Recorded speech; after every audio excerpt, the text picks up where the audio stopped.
Transmedia storytelling is a continually evolving practice. Because new emerging technologies can change the way we can craft, tell, share, interact with and contribute to stories, the definition is also constantly shifting. So what do we mean when we say transmedia storytelling? A good place to begin is a definition by Henry Jenkins, an academic from the University of Southern California and an expert in digital participatory culture and storytelling.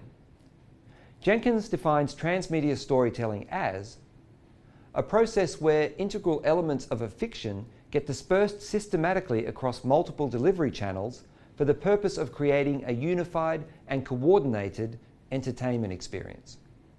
In other words, a transmedia story is one in which separate story elements of a larger narrative can be experienced by many different audiences via a range of technology platforms. While transmedia storytelling can be quite a complex process, this simple definition highlights important components of the larger transmedia story experience that we can explore a little bit further. In such a rapidly evolving area, it's very difficult to pinpoint one single precise definition for such a concept. And maybe we still don't have to. It's more useful to think of transmedia storytelling in terms of its core elements of story, technology, and audience. There are many nuances of each of these that interrelate and influence each other. These details are important to understand when developing a transmedia storytelling strategy, and we will explore these in a little bit more depth throughout the rest of the course. To get started though, let's break some of these key ideas down a little bit more. Many of us are familiar with the basic notion of a story. We've all experienced them throughout our lives in different forms. We are going to explore how stories are constructed in more detail later on, but for now it's important to understand how they differ in a transmedia context. A good story is the backbone of a transmedia experience. However, it's not limited to one single narrative. Think of a traditional story structure. It usually provides a framework for supporting the development of a set of principal characters and provides details about their immediate context of the world in which they exist. This level of detail can comfortably facilitate the telling of one particular story. Think of the fairy tale Little Red Riding Hood.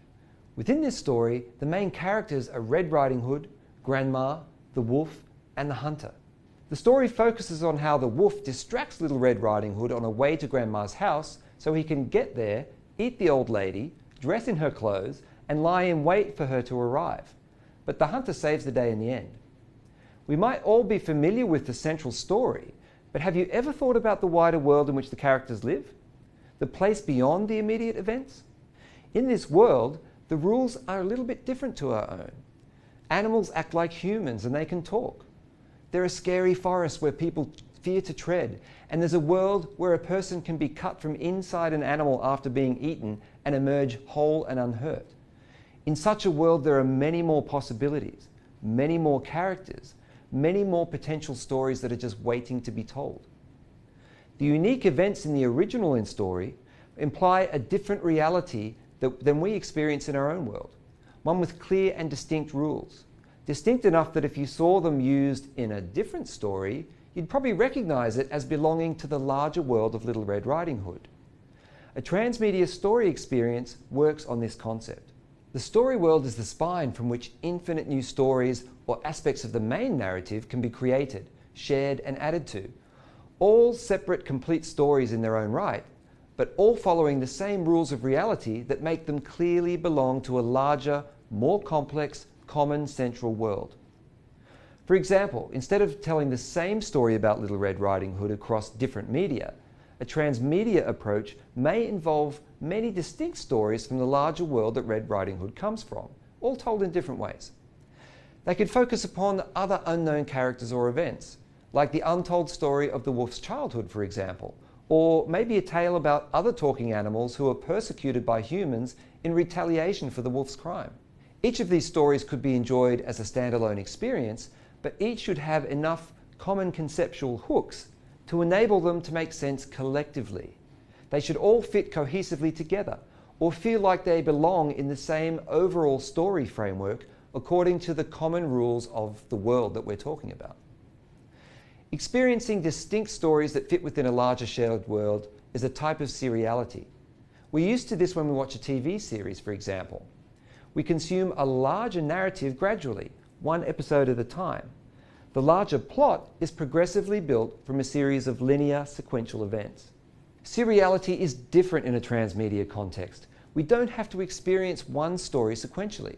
We can interact with as many different but related story elements and piece together a rich picture of the larger story world. We can access as many or as few of these stories as we like, and we can do it in any order. Transmedia stories do not just have to be limited to fiction. They can also be inclusive of advertising and marketing strategies, or even campaigns for social change. Any type of story can benefit from an appropriate, considered transmedia approach. The second critical element of transmedia storytelling is the appropriate use of different digital technologies, or any technologies, to disseminate the story to a range of audiences around the world, tell the story in different ways linked to how the technologies work, and engage audiences in the act of storytelling and creation. We live in a world where rapidly emerging digital technologies are accessible by significant proportions of the world's population. More traditional means of telling stories, like talking, reading books and watching films, can now be augmented by playing the video game or immersing oneself in virtual or augmented reality, interactive cinema, websites, and social media. We can access what we like when we like, in ways that have the most meaning for us. Digital technologies have greatly increased the opportunities to tell stories in different ways and to reach a much more diverse global audience. For example, let's think about the Star Wars saga. It began as one movie in 1977.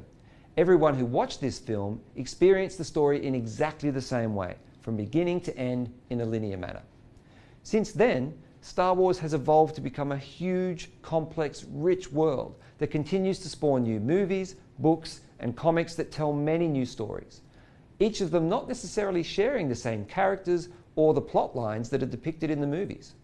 Toys, games, and interactive web experiences have been developed that can help people create their own stories using the same universally understood rules from the Star Wars universe. People are even writing fan fiction that enables them to create whole new experiences congruent with the agreed rules of the Star Wars universe, and they share these stories with others. Many companies or storytellers use different technologies to tell aspects of a larger story, merging creative marketing with the story and providing a richer, more exploratory narrative through which those who are interested can investigate further.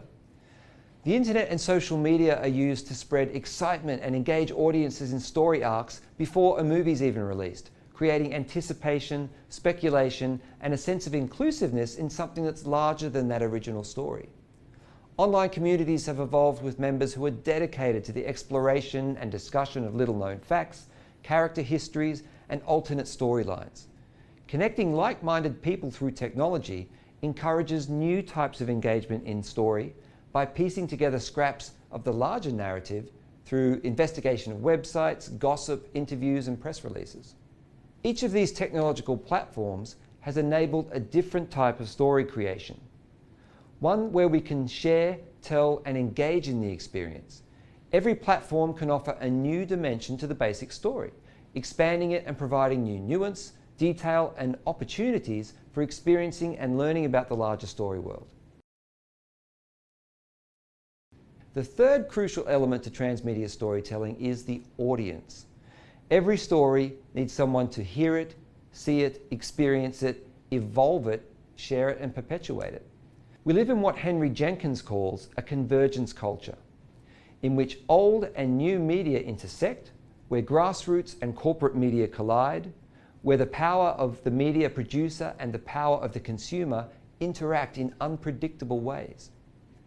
Ancient oral storytelling techniques relied heavily upon people keeping a story alive for future generations by retelling it over and over again, passing it down from one person to the next, where each telling details were forgotten or embellished. The story became a living thing that constantly adapted to suit its changing audience. With the advent of print and film technologies, audiences became more passive consumers of the self-contained story, reading a book or watching a film with a definite beginning and end. Such passive consumption means that audiences had little opportunity to explore or shape the larger narrative in ways than what was originally presented to them. Audiences of transmedia stories, on the other hand, have many different entry points into the larger story world. We've got books, games, websites, movies, etc. A person can choose the complexity and depth of their engagement depending upon how much effort and time they want to spend engaging in these different stories. One audience member may experience a completely different aspect of a story world than another. Their standalone experience is a complete story in itself, but it may also draw them into exploring other related story elements via different technological platforms. As an audience may be experiencing disparate story elements and not a complete story in the form of a beginning, middle, and end, gaps in the narrative between different elements of the larger story may emerge. This means that there is a space for audiences to take an active role in filling these gaps for themselves and others by participating in the story. People can use various online technologies such as websites, social media, and forums to actively seek further clarifications and to understand the richer story world by collaboratively piecing together backstories, character histories, solving gaps, or preempting the main storyline of a film or series, spreading story elements to other contexts, or even creating and sharing new story elements themselves. The more the audience interacts with different transmedia elements of the larger narrative, the more they're rewarded with the richer understanding of the story world. This is where active audience participation in the story merges with contemporary participatory cultural practice, particularly surrounding the use of digital technologies. This global interaction of communities of interest is a type of what philosopher Pierre Levy called a collective intelligence, a group of people sharing a common interest and collaboratively contributing to and defining a growing bank of knowledge. We'll explore some of the more practical aspects of the audience and their role in the transmedia storytelling process a little bit later in the course. I hope that this brief overview has given you insight into some of the possibilities of transmedia storytelling. I encourage you to take some time to watch some of the other videos in this module to further refine your understanding in preparation for beginning to develop your own transmedia story ideas later in the course.